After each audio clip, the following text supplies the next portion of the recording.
Middle East પર શું Iran ભારે પડી રહ્યું છે? કેમ કે અનેક એવા દેશો છે કે જેના પર ઈરાને હુમલા કર્યા છે. હવે તમામ વિગતો આપના સુધી પહોંચાડી કે કયા કયા એવા દેશો છે કે અત્યારે આ યુદ્ધની આગમાં સળગી રહ્યા છે. સૌથી પહેલા બહેરીનની વાત કરીએ તો નેવલ બેઝ પર હુમલો કરવામાં આવ્યો છે.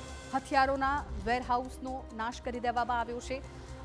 બહેરીન બાદ કુવૈતની પણ વાત કરીશું કે જ્યાં કુવૈતમાં પણ અમેરિકન બેઝને નિશાને લેવામાં આવ્યું છે અને સૈન્ય બેઝની ઇમારતને નુકસાન પહોંચાડવામાં આવ્યું છે.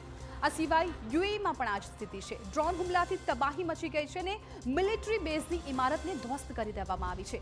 ત્યારબાદ ઇરાકની વાત કરીશું. ડ્રોન હુમલાથી ઇરબિલ બેઝ છે એ ધ્રુજી ઉઠ્યું છે. અમેરિકાનું રડાર સિસ્ટમ ધ્વસ્ત કરી દેવામાં આવ્યું છે. આ ઉપરાંત કતારમાં પણ એ જ પ્રકારની સ્થિતિ અત્યારે જોવા મળી રહી છે. અમેરિકન બેઝ પર મિસાઇલ સ્ટ્રાઇક કરી દેવામાં આવી છે. દોહા સહિત અનેક સ્થળોએ ધડાકા જોવા મળી રહ્યા છે. જોર્ડન પણ આમાંથી બાકાત નથી. જોર્ડનમાં ઈરાનના નિશાને યુએસ બેઝ છે અને હુમલામાં અમેરિકન બેઝને નિશાને લેવામાં આવ્યું છે અને તેને નુકસાન પણ પહોંચ્યું છે. સાઉદી અરબ જેમાં અમેરિકન ઠેકાણો પર મિસાઇલ હુમલા કરી દેવામાં આવ્યા છે. યુએસ બેઝ સહિત અન્ય ઠેકાણાઓને નુકસાન પહોંચાડવામાં આવ્યું છે.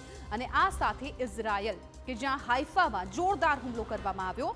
તેલ રિફાઇનરીઓ પર મિસાઇલ સ્ટ્રાઇક કરી દેવામાં આવી છે. ઓમાનમાં બંદરો અને ઔદ્યોગિક વિસ્તારો પર હુમલો કરી દેવામાં આવ્યો છે. સમુદ્રી જહાજો અને તેલ ટેન્કરોને નિશાન બનાવવામાં આવ્યા છે. આ તમામ મિડલ ઇસ્ટના જે દેશો છે તેના પર અત્યારે ઈરાન છે એ એક બાદ એક હુમલાઓ કરી રહ્યું છે.